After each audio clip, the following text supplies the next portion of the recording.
Thank you, Mr. Speaker.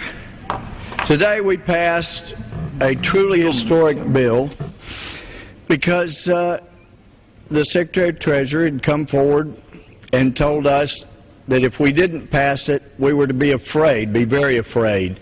So people were beginning to panic around the country. Credit was freezing up. It was before and even more so after he spoke. And so it was necessary that we do something. For most of us, we heard from a lot of people saying, please don't bail out Wall Street, don't give them $700 billion.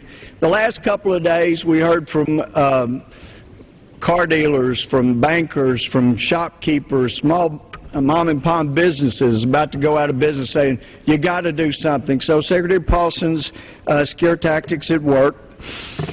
The underlying problems may still be there. In fact, some of them are, and we still need to address them, and I have confidence that we will. The underlying banks had money. The community banks, solid. But there was a crisis of confidence, and lending is coming to a halt. Now, some problems in the industry were created by Congress, where we forced people to lend money to people they wouldn't have otherwise. That's a problem. That needed to be fixed. But we were told, basically, in theory, by the Secretary, that this would be a type of shock and awe, that we would put so much money into the Wall Street market that it would shock the economy and people would respond favorably and everything would be great as a result. I, like my friend Ms. Fox, hope that this works. I don't think it was necessary. I think it was problematic, and it ought to scare people when the government says we need $700 billion to bail out an industry, and that'll make everybody better, and please raise the debt ceiling by $1.3 trillion. Well, I thought it was just $700 billion. Well, he raised the debt ceiling by $1.3 trillion today, just in case. Well, apparently, the good news is we'll spend $700 billion completely at the Secretary of the Treasurer's whim as he determines. You'll see in the bill, those that bother to read it, over and over as the Secretary determines, And then we're going to have to hire some people to manage all these assets that we're buying. That may be outside the $700 billion. Maybe that's why we need to raise the limit $1.3 trillion. But being a historical fan, being such a student of history, you cannot find in the history of the nation a time before when this government, this Congress, had so much faith in one person that they said, here is $700 billion, do with it as you will, make our nation well. Now, if you go back before our Constitution of 1787, you will find that one time something like this was done in 1776, December 27th to be exact.